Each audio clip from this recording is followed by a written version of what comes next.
یہ تھے سلطان نور الدین زنگی، جنہوں نے اپنی محبت رسول اور دین کی غیرت کی ایسی مثال قائم کی جو قیامت تک یاد رکھی جائے گی۔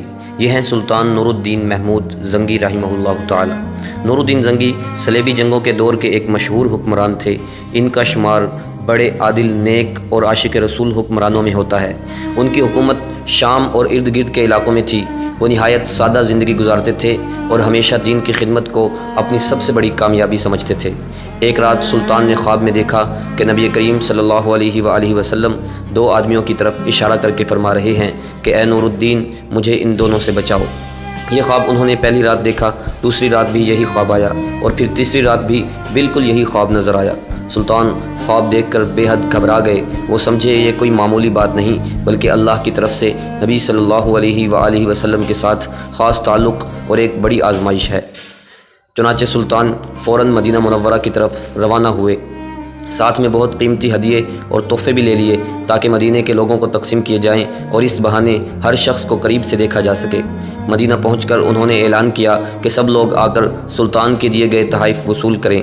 اس طرح سلطان ہر شخص کو دیکھتے گئے تاکہ خواب میں دکھائے گئے ان دو آدمیوں کو پہچان سکیں، لیکن کافی لوگوں کے آنے کے باوجود وہ دونوں نہ مل سکے۔ آخرکار تحقیق کے بعد معلوم ہوا کہ مسجد نبوی کے قریب ایک مکان میں دو اجنبی لوگ قیام پذیر ہیں۔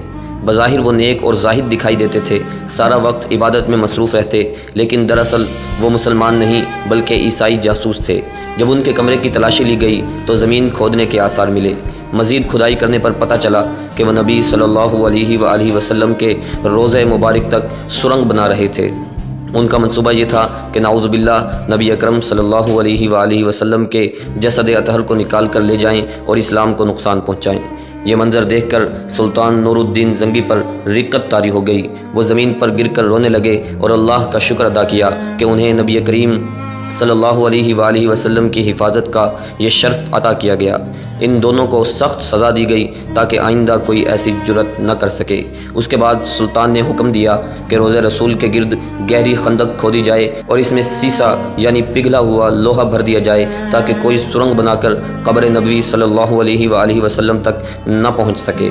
یہ انتظام آج بھی موجود ہے اور نبی صلی اللہ علیہ وسلم کے روضہ مبارک کی حفاظت کا سبب ہے۔ ناظرین، یہ واقعہ ہمیں سکھاتا ہے کہ اللہ تعالیٰ اپنے نیک اور سچے بندوں کو دین کی خدمت کے لیے منتخب کرتا ہے۔